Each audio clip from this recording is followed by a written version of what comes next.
There comes a time in Eastman's life when he can't even believe his own eyes.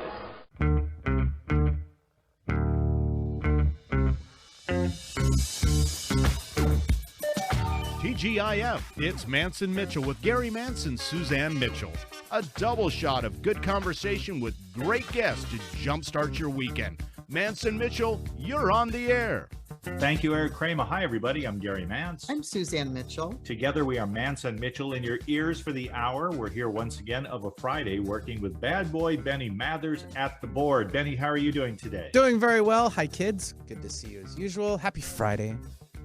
Happy Friday. Last weekend, Suzanne and I were just flipping around channels, and I said, hey, why don't we find out, though I'm sure the game is over by now, let's see how the Mariners made out. So we tuned in just in time to catch the 18th inning there, and I'll tell you, my stress level just went through the roof. That was perfect timing on your guys' part, by the way. Yeah, the whole story. Look at the run production in this game. God. 18 innings, one home run, boom, done. Yeah. Thanks. Nice to see you. We'll be back next year, hopefully. I'm proud of the Mariners for actually making the playoffs. It's great that they did it. And it seems to me like in the recent construction of the American League, all roads seem to go to and through Houston if you're going to go anywhere. Boo, Houston. Wait, can you hear that? Did you get the sign? Did you get the signal? Anyways, no. Hey, good luck to them. Good luck to everyone's playing. But yes, I actually watched the entire game. It was one of those things, start to finish. And it was like, it kept going, handling the boys, doing dinner, going back to the game, watching more stuff, doing some homework, going back to the game. I'm like, wow, they're really making this like close and tight. And then my friends are texting me. We're all like, we can't watch the other stuff that we're supposed to watch. The Cougs played that day too. They lost. But anyways, we won't get to that. There was less people watching that because we were so busy with the Mariners because we really wanted that one. Right. Yes. Oh, absolutely. There's just a lot of history there. Yeah. And yes, frustration rules, but there's always next year. And the Mariners, I congratulate them for a pretty good season. And the fact that they're taking their own prospects seriously in a way that is perceptible.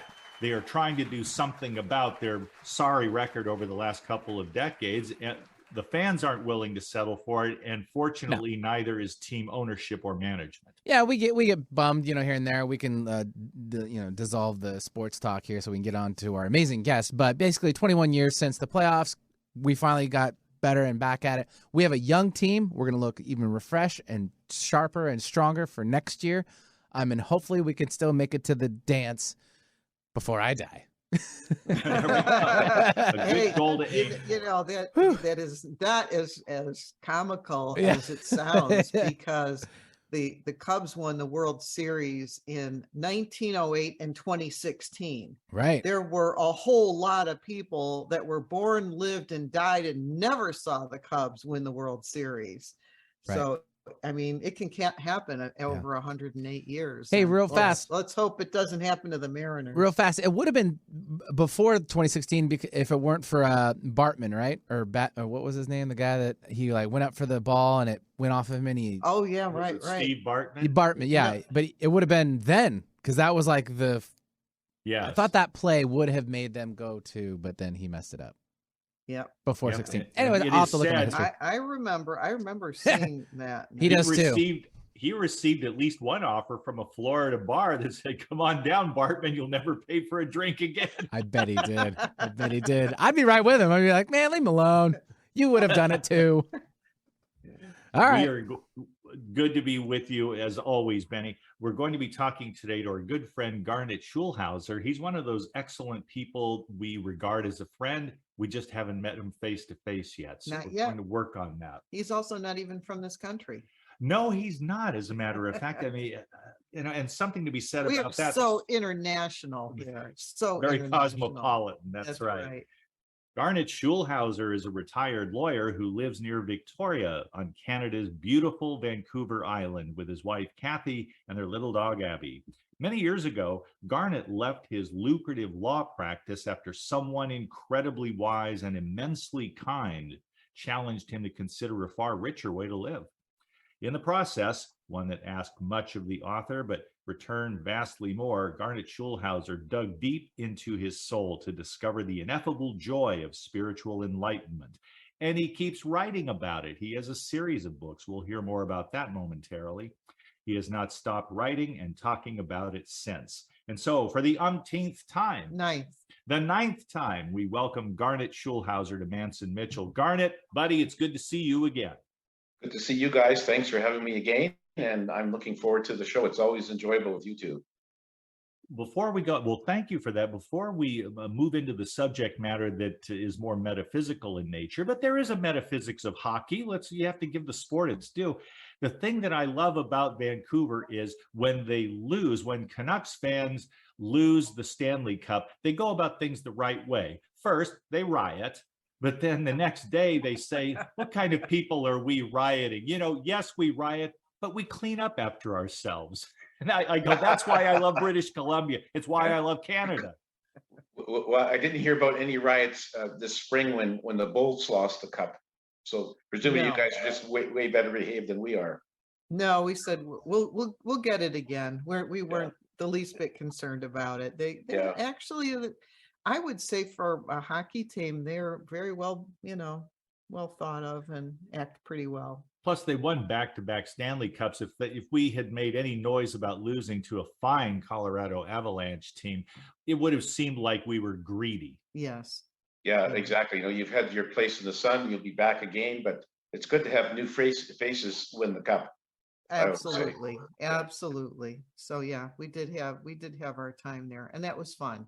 Still like hockey. Saw the Kraken play in Seattle. Not in Seattle. They played in Tampa. Saw them play.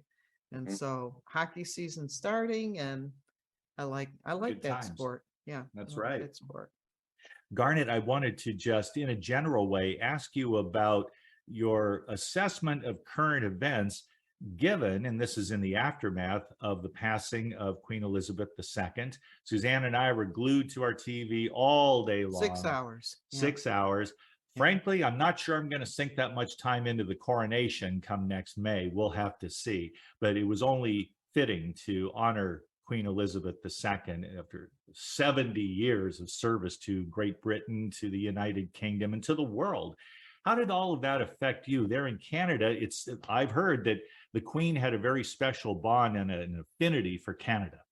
Yeah, she did. She visited a number of times. A lot of Canadians really have a lot of respect for her. They really liked her as a monarch. I mean, it's hard to imagine someone who could have been a better monarch than Elizabeth. She did a very good job. She has a lot of popularity here. It was interesting, during her funeral, I happened to be in Manchester, England, shooting some videos. So I wasn't there in London for the funeral, which is probably a good thing, because it would have been just mass crowds and it'd be hard to get around. But my wife was there with me, and she was, like you, glued to the TV for all of that Monday watching the funeral. And I just saw the tail end of it, but it was really quite an amazing thing. I'm just fortunate that we weren't in London at the time. Would have been very jammed up. But she's very well respected in Canada. I'm not so sure about Charles, but time will tell, I guess. Yes. We didn't intend to watch the whole thing. We even talked about it the day before and said, well, we'll catch snippets here and there.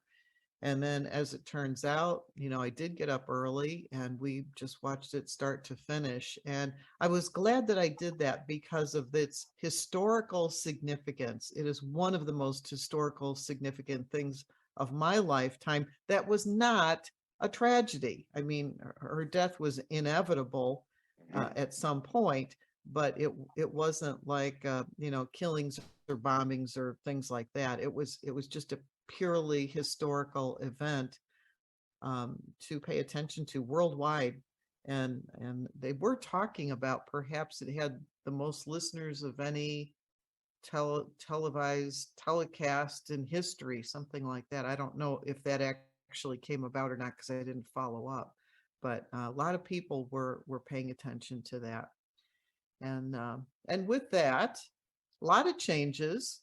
New prime minister in England as Truss steps down.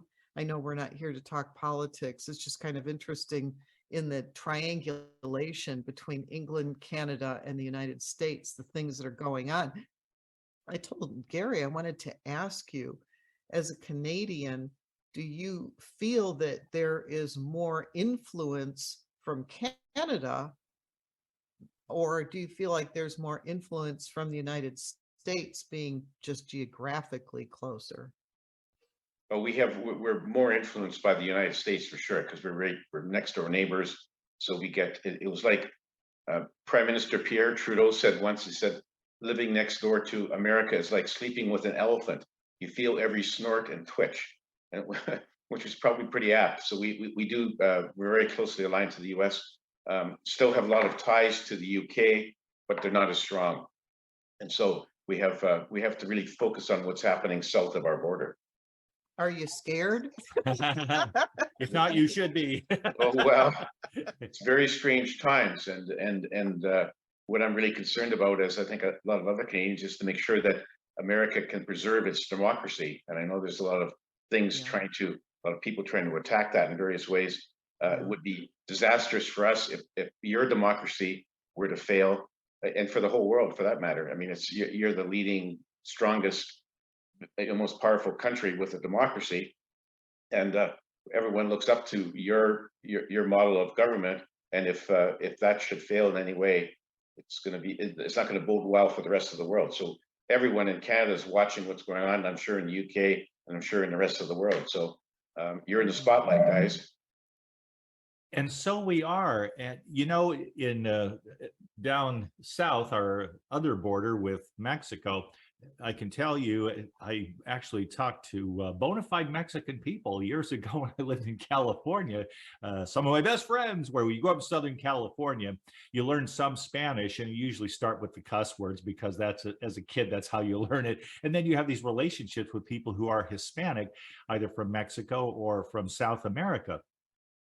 And they're talking with a lady who hailed from Mexico. One time I asked her what the Mexican people thought, generally speaking, of America as a nation. I mean, we're your neighbors to the north.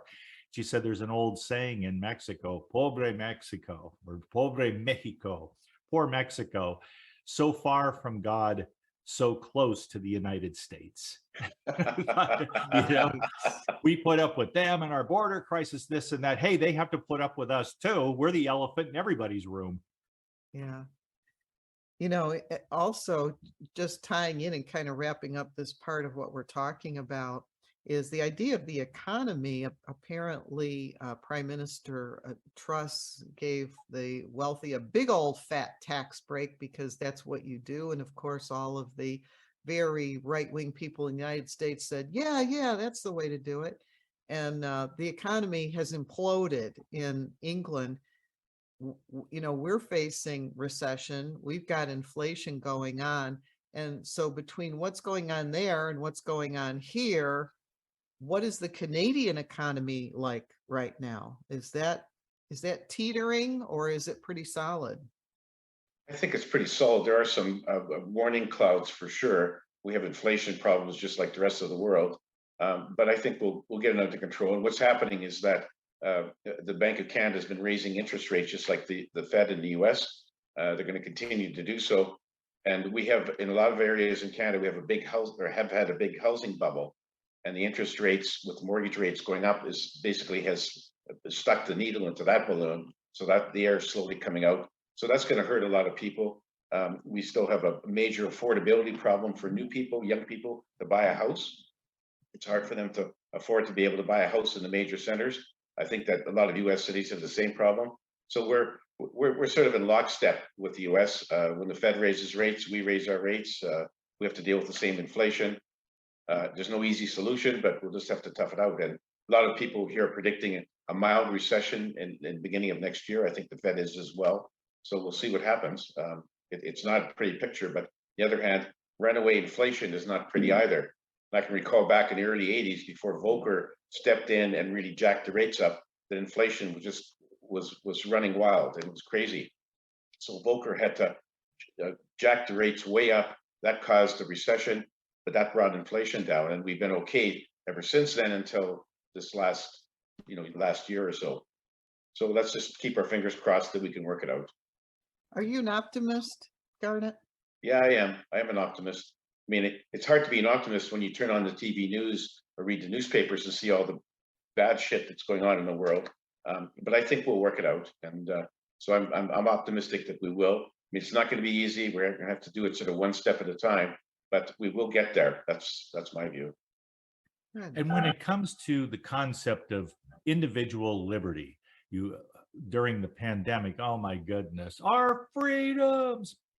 And then in a way that looked like contamination to me as I watched the news day in and day out, it seemed to me that spilled over the border, and some truckers decided that they were going to make a big demonstration countrywide in Canada, stopping in Ottawa, the capital of Canada. Looking at it as a Canadian, what did that look like to you? A blow for freedom, or a bunch of people getting in the way of commerce and progress? Because I freely admit to you, Garnet, it looked like the latter to me, and it was being run by people who probably had a lot of help from the United States in making something like that, in staging it. Yeah, no, I agree with your view. Clearly, it wasn't a fight for freedom. It was just a bunch of people who had decided to make an issue out of the vaccine mandates. Those people probably had a chip on their shoulders about something for way back when. This was just an excuse. And they got the truckers to go to Ottawa. They blockaded basically the whole downtown for a number of days, blockaded the major bridge between Windsor, Canada, and Detroit, Michigan for a while. And so I'm sitting here thinking, okay, well, I'm abiding by all these lockdowns. Why do you guys think that your freedom is more important than everyone else's freedom? And it isn't.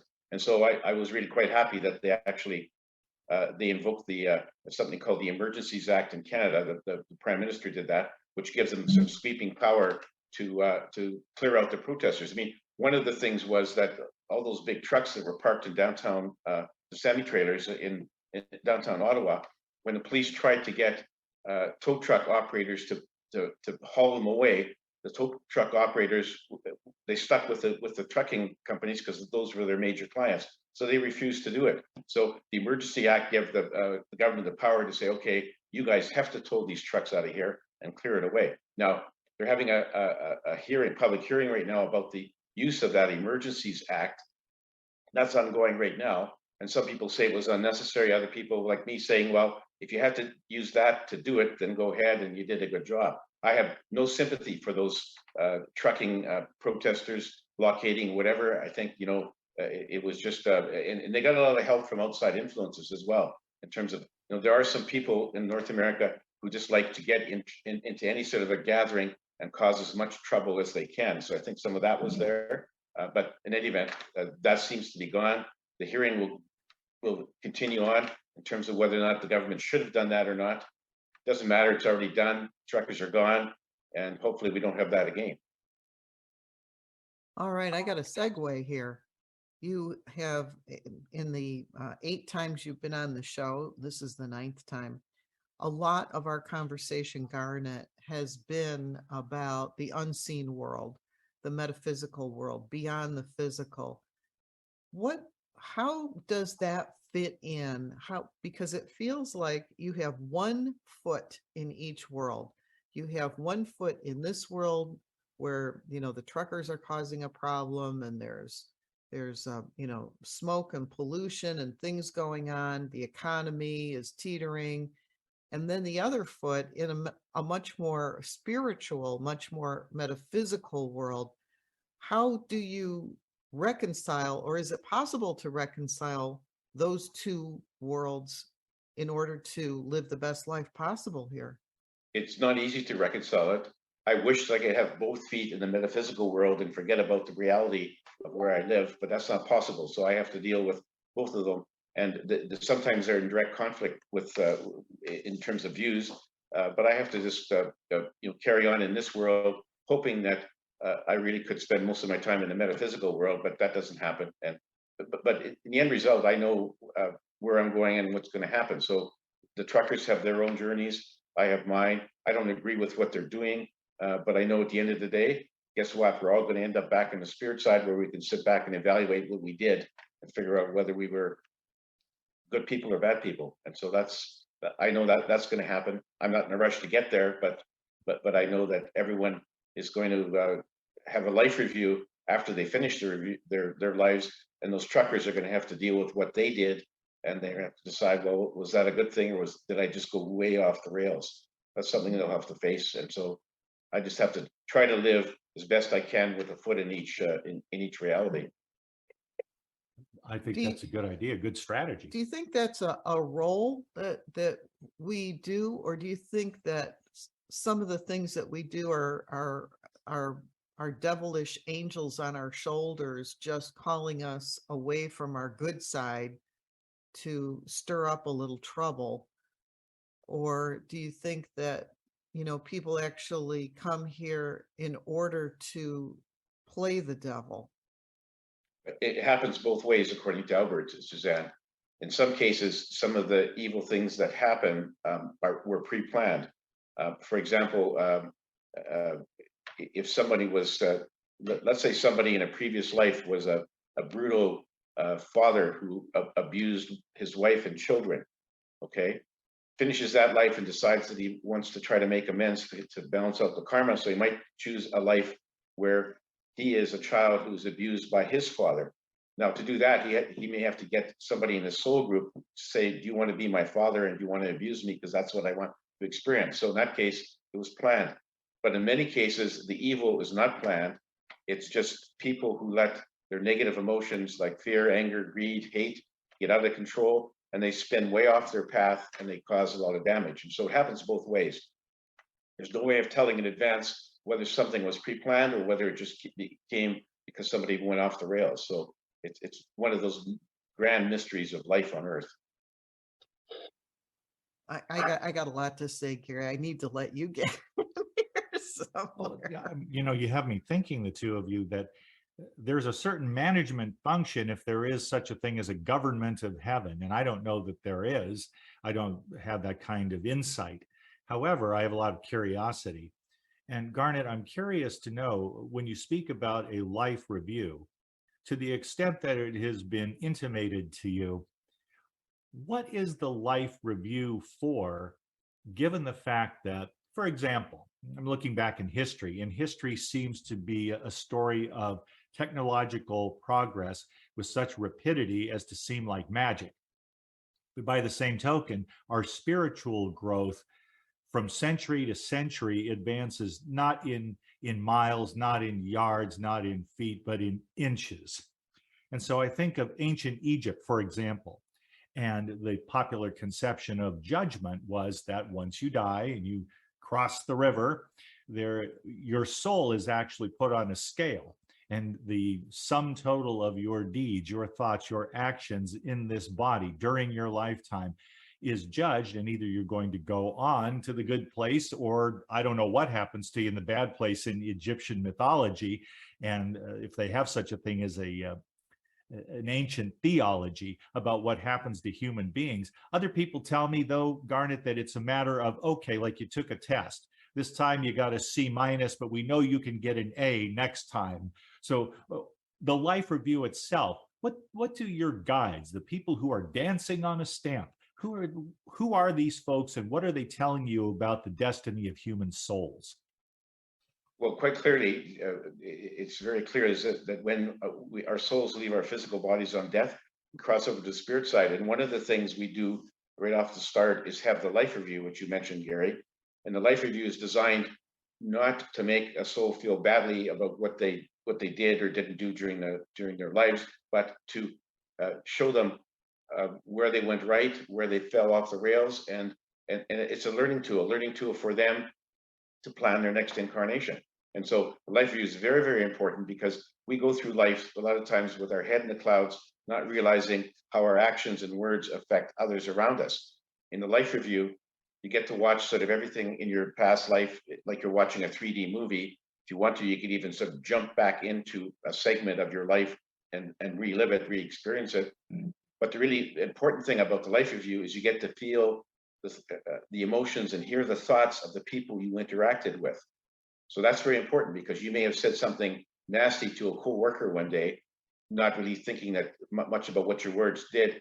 When you get into your life review, you'll feel the hurt and the anguish of that coworker as they're wondering, why was he so mean to me? What did I do?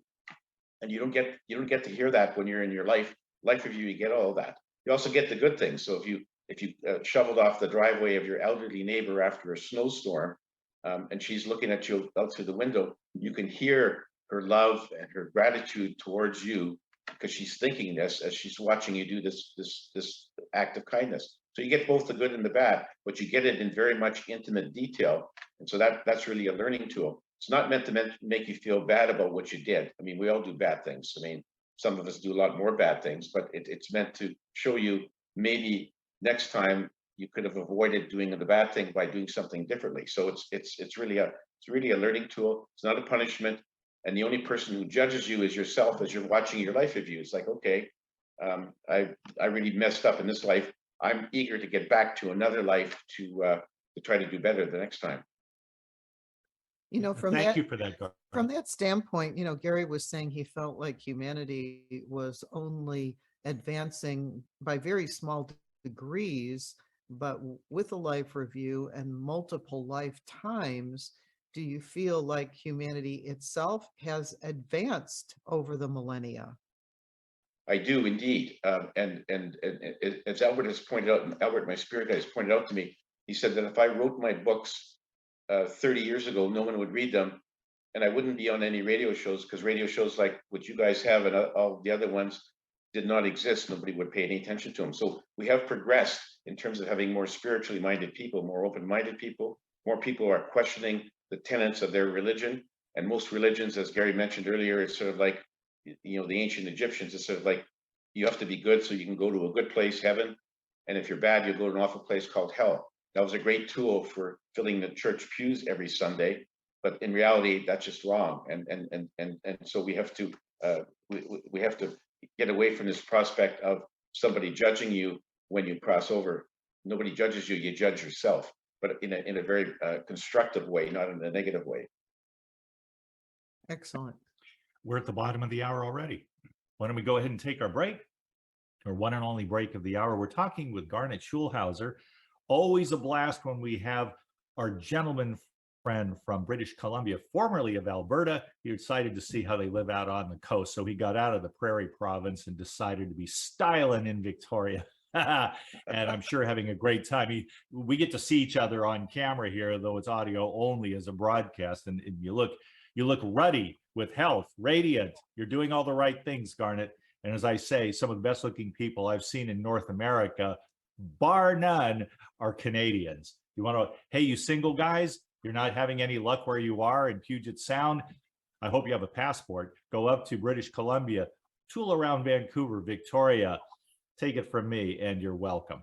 So we will continue our discussion with Garnet Schulhauser on the other side of a short break. We are Mantz and Mitchell, and you are tuned in to Seattle's home of alternative talk, AM 1150.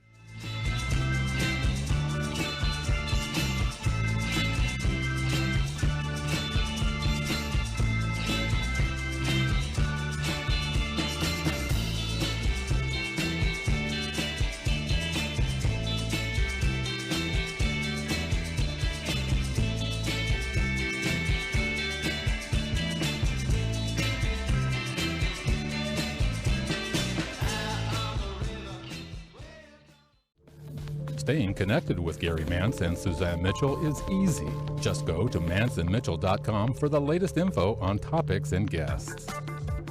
Friend Gary Mantz and Suzanne Mitchell on their Facebook pages and like the Mantz and Mitchell show page at facebook.com/mantzandmitchell. If you're on Twitter, share a follow with Gary and Suzanne at Mantz Mitchell. Join Gary and Suzanne Friday and Saturday mornings at 10 a.m. for an unusual show that covers everything from personal growth to the paranormal. Here's an amazing act. Here's a tremendous act. Here's a startling act. The amazing, the thrilling, the greatest, spectacular, incredible, exciting, wonderful, world famed, most unusual novelty act. The home of the A-team of Alternative Talk is mantzandmitchell.com. Heard right here on Alternative Talk 1150 AM or streaming live from your computer anywhere. Terry Loving wants to help you with your online marketing challenges right now. She has several courses she is giving away to help you get your business working for you online. Yes, giving away. WordPress websites are her specialty, yet her technical skills go way beyond that. Check out her blog at terryloving.com or email her directly at terry@terryloving.com. That's Terry at terryloving.com.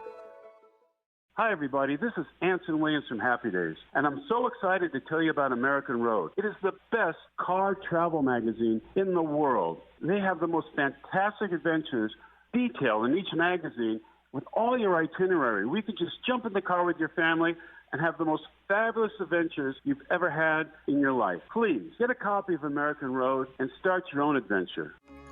On Friday, Mantz and Mitchell welcome Garnet Schulhauser to join us for a little metaphysical Q&A from across the border to the north.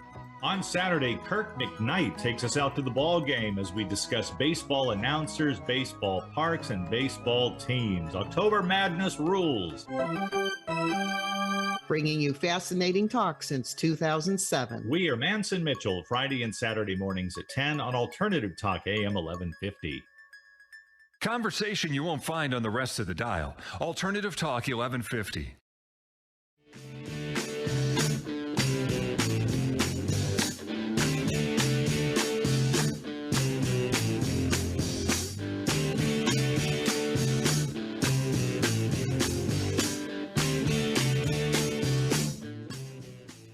Welcome back to Mantz and Mitchell and our guest Garnet Schulhauser from the Victoria area of BC, Canada.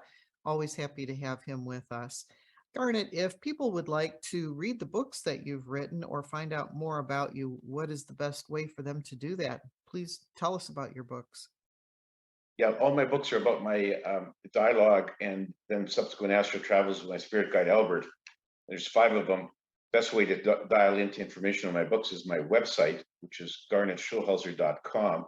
That's not easy to spell, but if you Google Dancing on a Stamp or any of my book titles, you can get to my website. There's a description of what's in my books. You can click into all my social media sites, go to my YouTube channel. I record, all the recordings of my radio shows are available on my website. So right back from my first show in 2013 to today's show when it's available. So that's the best way for them to get information about my books, and I have a number of videos on the YouTube channel that also can help people understand who I am and where I come from. So that's the best source of information. Well, your name is not that hard to spell, but I'm going to run it by in case somebody is listening with a pen and paper in hand. Garnet, Garnet, Schulhauser, Schulhauser. Kind of like just the way it sounds, Garnet Schulhauser. Well, thank you for that. I wanted to go back to one of the things that we had talked about before the break and get your thoughts about this. And that was when we were talking about both the idea that some people are here to play a role in humanity's progress by taking on the robe of the bad guy. And then the other idea that part of what we do is that we don't come here to take the role of the bad guy, but circumstances are such that we may fall into something where we are suddenly doing things that are not healthy for us or others.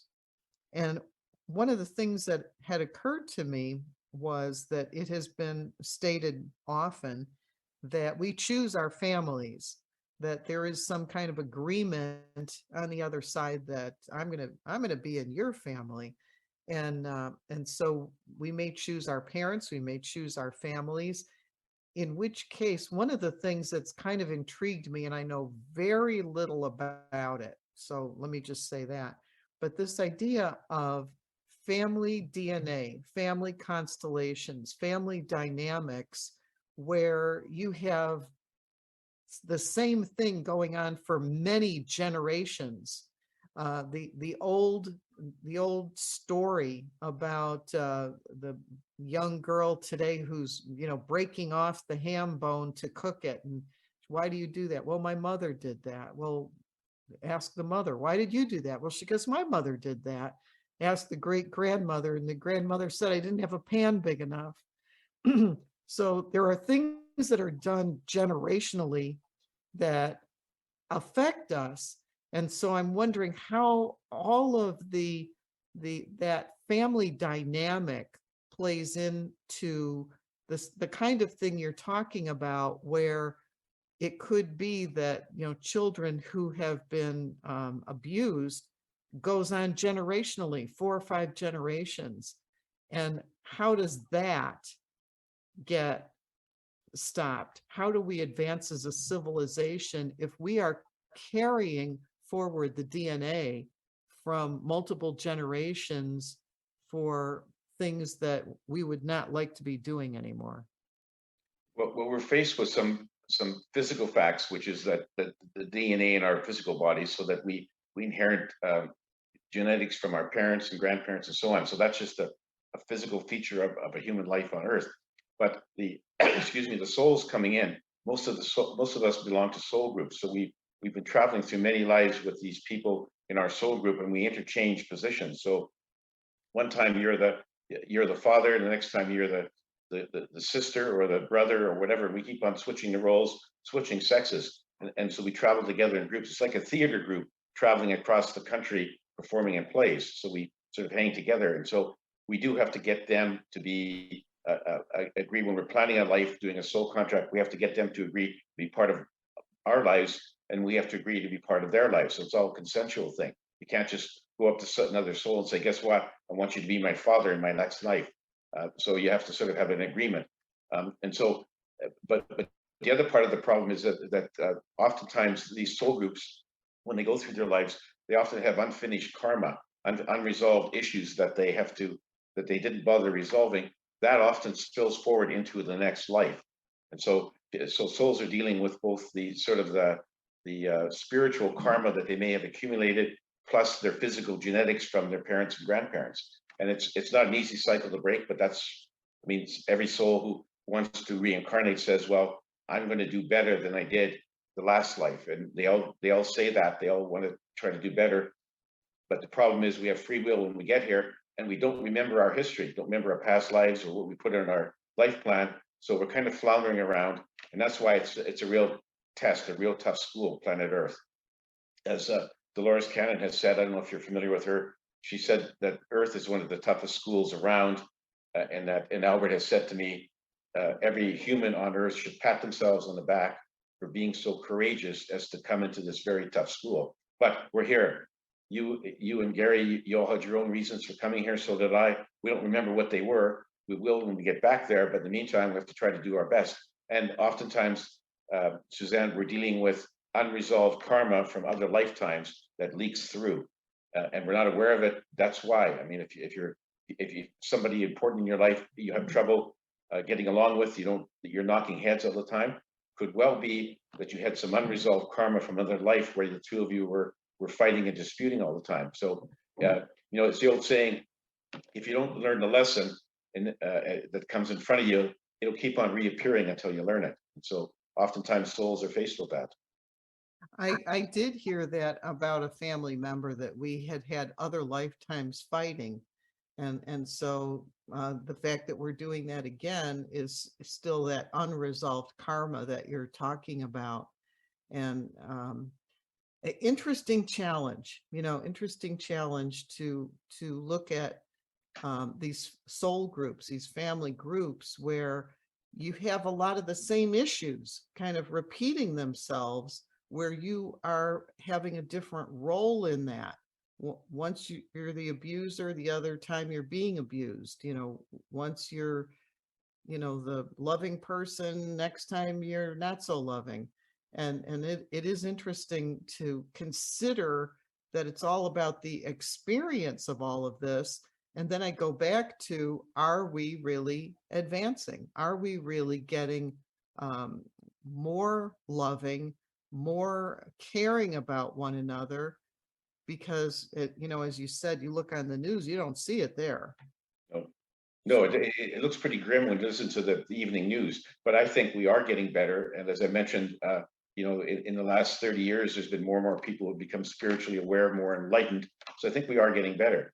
And to the extent that we get better and are more loving and more compassionate and more forgiving, we raise our vibrations. And that's the goal, is to keep on raising our vibrations. And you can't, you have to start with yourself, and then you start with your loved ones and your family and coworkers, and try to spread the word and get it out there. And that's all we can do, is just sort of like one person at a time.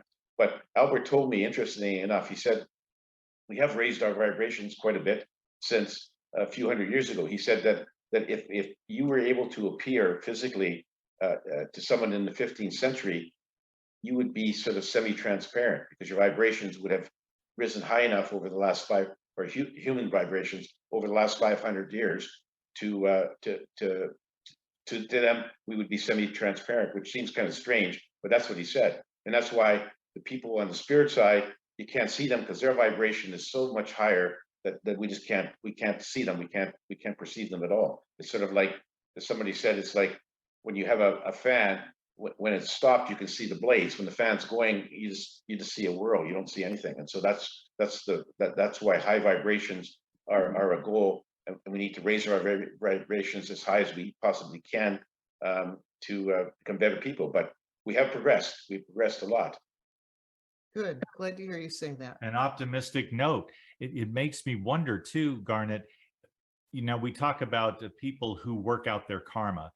I'm the victim in this life, let's say, just hypothetically, I'm a victim, but in my previous lifetime or two, I was a notorious SOB. I used to do all kinds of cruel things, think I would get away with it. And maybe I did in that lifetime, but then I come back in and now I have to deal with a plethora of SOBs. Karmically and philosophically, I found that challenging, I admit to you, Garnet, because, okay, I was the SOB last time. Now you're you get to be the SOB. I'll be the victim. So I find out what it's like. Maybe I'll develop more empathy, I hope so. And then next time around, I don't know. Maybe I'm less of an SOB. But in terms of human evolution at the soul level, why so many SOBs? I mean, we've been at this business, for tens of thousands of years, evolving into who we are as Homo sapiens. And I look at the news, I talk to the neighbors, I meet people randomly, and it just seems like if we're moving this forward, it's to a very uncertain destiny because this, at least the illusion of good versus evil, and I believe there's only one essential power driving the universe creatively. But if you have that much human pain, the agony of good and evil in human experience, how do you get over that? That's rather a large hump, it seems to me. Oh, it is. It's not an easy job for sure. And the souls incarnating into planet Earth, they know that. They know what they're getting into. They know it's going to be a tough road to hoe, but they do it anyway because they basically, having had a number of lives here, want to come back and improve what happens in our civilization to humanity. And we can never totally get rid of, at this level, the negative emotions that cause most of our problems, like fear, anger, hate, greed, and so on. And when those emotions get out of control, that's when we have genocide, serial killings, mass shootings, and all the other bad stuff that happens. Generally speaking, those souls did not want to, for the most part, they didn't plan those things. They just went off the rails. And that's just because we have free will, and there's too many other things to lure us off the track. Like our human minds have their own desires. They want to accumulate money and material possessions and power and all those things that cause a lot of the problems. Our souls don't want any of that, but our souls have only a limited control over what we do here. They send us messages all the time. Most of the time we ignore them or we don't hear them. And so that's the real struggle. But we are getting better. I think when you look back at history, for example, years ago, say in England, you could be hung if you stole, a loaf of bread. And so we're getting much more better at things and being much more compassionate and understanding. We don't do that anymore. I mean, there's lots of religious wars. Way back in history, Spanish Inquisition, where Jewish people were tortured and killed because they wouldn't convert. We don't do that anymore, at least not in the Western world. So we are getting better in some degrees, but we still have a long ways to go. So we just have to keep marching on, and hopefully we don't kill ourselves or destroy our life on this planet before that happens. Well, we're on a continuum, and yes. Yeah, I can get that. We're on a continuum, so we have come so far, but we still have a long way to go. Very interesting. Thank you for opining about that. Do Canadians celebrate Halloween to any extent? Oh, sure. Yeah, we're pretty much the same as America. The kids get dressed up, people decorate their homes, kids go trick-or-treating. That has been subdued to the last couple of years because of COVID. But this year we're expecting a full-blown, everyone's all for it kind of thing. Yeah, they do. It is very, very similar. Okay. I know that a lot of the Halloween celebrations have moved into malls here in the United States rather than people going door to door. I went door to door as a young kid, and I went from the moment I got out of school all the way until dark, and sometimes past dark. And I loved collecting bags of candy. I mean, that to me, that was a great holiday. I noticed more so that they're having parties in malls, and they're getting kids like congregating where they can be better watched rather than just letting them run loose up and down the streets the way they used to. And we're in an area which has very few children in it. And so it's more of an over 55 community. And so we go years without even seeing a child here. But I was just curious if you have all that dress up stuff and party stuff and candy stuff going on. Oh yes, it's very similar. They have parties at school. They do gatherings in malls as well, but some kids go door to door. I can remember when my oldest son was 3 years old, and I took him out trick-or-treating the first time. This is in Calgary.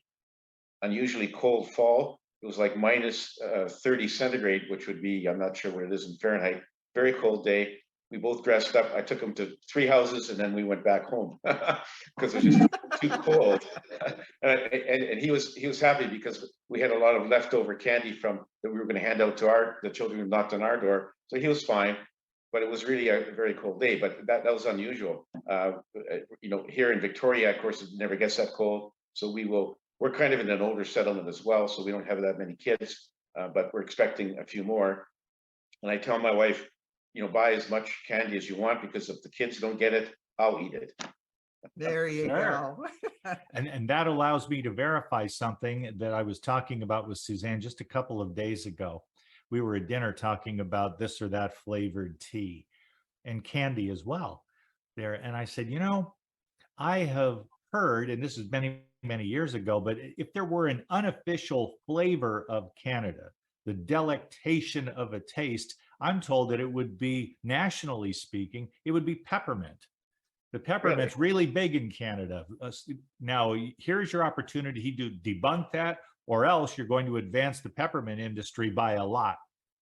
Well, I enjoy peppermint for sure. I wasn't aware it was Canada's national flavor. When you were saying that, I was going to guess that you were going to say maple syrup, which is it's on the flag and everything. Yeah, and maple syrup is a big thing. Of course, it's a big industry in Quebec and Ontario, not out here. But peppermint's interesting, and I personally do like it. I just had never heard that before, so I'm getting a new perspective here. Thank you. Well, and I'm not even sure it's true. It's something that I read, and I thought maybe really all they're saying in a fancy way is that it is very popular there. Many people will eat peppermint flavored candies, like these peppermints or chocolate covered peppermint patties. They'll enjoy that even in winter. You think you'd want something warm in your mouth, and it is warm, but it's kind of like a menthol warmth. And I'm going, wow, those Canadians, they're onto something here. We'll have to find out whether or not it's really true there. So peppermint popular, but not in any official way. It's a nonpartisan kind of survey we're taking. Yeah, and that's sort of typical for Canadians. We kind of sort of go our own way quietly without announcing it to the world. So that's probably true with peppermint, but maple syrup is very big here. And I don't know if you enjoy it. Do you get maple syrup in Florida? We get it, but we get it from Vermont. Right, we have to import from Vermont, it. Yeah, okay. From either from fair Canada enough. or from a state that has the maple. Yeah, Vermont trees. would have maple syrup for sure. Yeah, that's great. Do you still hear from Albert? Do you still have a connection with your spirit guide that is active, or is it less so now? It's less active than when I was writing my books, but he's still there, and we do chat now and then. And many people have asked me if I'm going to do, or when I'm going to do book 6, and I always say, well, I'll wait for my marching orders from Albert. And so I'm just sort of cruising along here. And one of these days, he's going to hit me over the head with a 2x4 and say, get going on book 6. So I'm just waiting for that. And has he given you a lot of the information that you put in your books? Is it a collaboration in that way? Yeah, he's shown me things on our astral travels. So that's in my books, and he's introduced me to people on the spirit side that I've talked to. And then if I need some extra information, of course, he'll fill it in. So he's very much of my tour guide and my sort of like my book director. He'll direct me to places with the hope that I'll write about what I see and what I hear. And so he's very much actively involved when I am writing.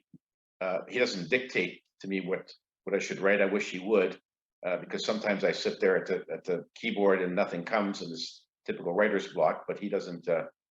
He doesn't get me out of that jam. I have to do that myself. Okay. I'm curious. Let me draw an analogy to hockey here, Garnet. When I watch hockey games on TV, of course, they get the expertise from former players, NHL players who were stars in their day, maybe even Hall of Famers. They've got Wayne Gretzky. They're sitting and talking in the studio these days. When you have a spiritual guide, now, hockey players play, and then maybe they coach, maybe they scout, maybe they're in the front office, maybe they're on TV providing their coverage, or radio, what have you. But once you've played, Wayne Gretzky's not going to put on the skates again unless he feels like a recreational. He's not going to go back and try to, get his old job back with the Edmonton Oilers or something like that.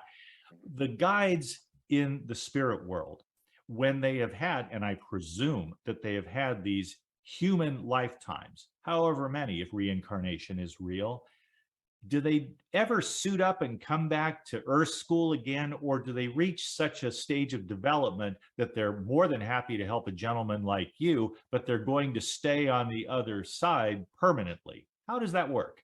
Well, it's a bit of both. For some spirit guides, they have incarnated. Well, most spirit guides have incarnated on Earth, and that just gives them the history and the experience of a life on Earth. That makes them a better advisor. So most of them have incarnated. Some are at the stage where they are going to incarnate again. They're just sort of taking a time out to be a spirit guide. And some are so advanced that they say, well, I'm not going to bother coming back to planet Earth, but I am going to help other people. So it's kind of all over the map. There's various levels of advancement on the spirit world. So some souls are inexperienced. Some have a lot of experience. You've heard the term old soul. There's a lot of those that have been around for a long time, have a lot of wisdom. I once remember asking Albert if I had many lives on Earth before this, and he said, yeah, many. And I said to him, does that mean I'm an old soul? And he said, no, you're just a slow learner. So they're like George Washington in that regard. They cannot tell a lie, right? Exactly. But said compassionately, I'm sure, because the guides are there to do exactly that, to guide human souls to growth, to soul evolution, which is a very intriguing term to me, that there would be such a thing as soul evolution. To me, that would be, if real, that would be one of the strongest arguments for reincarnation, because for whatever reason, we keep coming back in here in order to be in this world of 3D and the fourth dimension being time, in order to learn what we need to learn. I don't know why it's the case, but I keep hearing that it is so. Yeah, no, that's very true. And a lot of people say, well, if I have free choice to not incarnate back on Earth, then there's no way I'm coming back to this hellhole. But that's from the human perspective. The souls of the spirit side, everyone's eager to try to improve what's happening on planet Earth. So they all want to incarnate to do better than their last life, to try to improve what's going on planet Earth. And so souls are just eager to do it. No one forces them to do it. Like why does someone on Earth decide to run a marathon or climb Mount Everest? Nobody's forcing them to do it. And they know there's going to be some grueling times ahead, but we still do it. And so everyone, all these humans, however many billion we have on Earth, they all chose to come here and be born in their particular situation. And they did so for a reason, to evolve. So hard for us to understand that, Gary, but that's the way it is, apparently. Are you ever amazed, Garnet, that you were chosen by Albert to do the work that you do? Does it just kind of stun you once in a while that you're involved in this? Yeah, it does. And I've asked Albert how it came about, and he said, well, he and I planned all this meeting on the street as a homeless man. We planned it all before I incarnated. Of course, I didn't remember any of that. And I asked him, why did you pick me? There's billions of people in the plan. He said, well, they thought that I had some previous lives where I had some experience as a writer, and they thought that might flow through to this one. because his main purpose for contacting me was to get me to write books so everyone would hear and read about his revelations. So that was sort of the history, but he's a bit cagey. I'm sure there's more to it than that. I will find out eventually, but he only gives me spoonfuls of information that he thinks I need to know at any given time. So that's all I know. Was pre-planned. Excellent. Interview number 9. I'm glad that you joined us today. Yes, thank you so much for sharing what you have to share here today. Thank you for having me. It's always a pleasure to be on your show, and I hope you guys have a brilliant rest of your day. Oh, and we wish you happy Thanksgiving. You folks celebrate yours before we get around to it. I know it'll be a time of gratitude, and you seem like a man who is very grateful to have his existence, and we're grateful to have you with us, Garnet, anytime. Thank you. Thank you very much. All right. Talk. Trip Talk coming up 1:00 p.m. Pacific time. Join us right here on AM 1150, and have a great weekend, everyone.